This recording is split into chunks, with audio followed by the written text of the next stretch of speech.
നിരവധിയായിട്ടുള്ള മനുഷ്യർക്ക് ജീവൻ നഷ്ടപ്പെടുന്ന സാഹചര്യം നമ്മൾ കണ്ടു. നിരവധി സ്ത്രീകൾ കൂട്ടബലാത്സംഗത്തിന് ഇരയാകുന്ന സാഹചര്യം നമ്മൾ കണ്ടു. ശശിയെ എന്നാണ് ഈ പറയുന്നത്?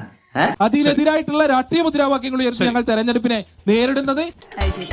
നേരത്തെ സൂചിപ്പിച്ചതിലേ CPM-ന്റെ പ്രതിനിധി പറയുകയുണ്ടായി, വിട്ടില്ലേ നമുക്ക് വേറെല്ലാം പറയാം.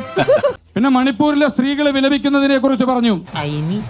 ഇതേ പാലക്കാട് ജില്ലയിലെ 20 കിലോമീറ്റർ അപ്പുറത്ത് വാളയാറിലെ 2 പിഞ്ചു പെൺകുട്ടികളെ പിച്ചി ചീന്തി കെട്ടിത്തൂക്കിയതിനെ കുറിച്ച് യാതൊരു മിണ്ടാട്ടവും ഇല്ലാതിരുന്ന ആളുകള്. ഇത് വടി കൊടുത്ത് അടി വാങ്ങുന്ന പരിപാടിയാണല്ലോ ബാബു. വണ്ടിപ്പെരിയാറിലെ ഒരു പിഞ്ചു പെൺകുട്ടിയെ പീഡിപ്പിച്ച് കൊലപ്പെടുത്തി ആ സമയത്ത് പ്രതികരിക്കാതിരുന്ന ആളുകള്. എന്നാ പല്ലുവനെയാണോ? ഒരു പെൺകുട്ടിയെ കോവിഡ് രോഗിയെ പീഡിപ്പിച്ച സമയത്ത് പ്രതികരിക്കാതിരുന്ന ആളുകളാണ് ഇപ്പോ സ്ത്രീത്വത്തെ കുറിച്ചൊക്കെ പറയുന്നത്. ഇതേ CPM-ന്റെ പ്രതിനിധി തന്റെ സഹോദര പ്രസ്ഥാനത്തിൽ ഒരു പെൺകുട്ടിയോട് ASF-ന്റെ നേതാവിനോട് എന്താ പറഞ്ഞത്?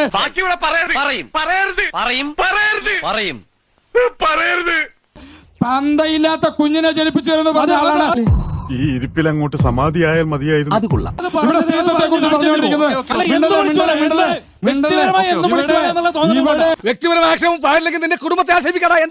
മഹാരാജാസ് കോളേജിലെ പഠിപ്പിച്ച അധ്യാപകന്റെ പ്രിൻസിപ്പളിന്റെ കസേര കത്തിച്ച ആളുകളാണ് ഇവരാണ് ഇവിടെ സ്ത്രീത്വത്തെ കുറിച്ച് ഘോരഘോരം വിളമ്പാനായിട്ട് പോകുന്നത്.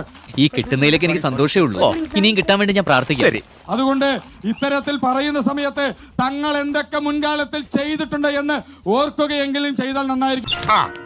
കിട്ടേണ്ടതൊക്കെ കിട്ടിയല്ലോ, സമാധാനമായല്ലോ.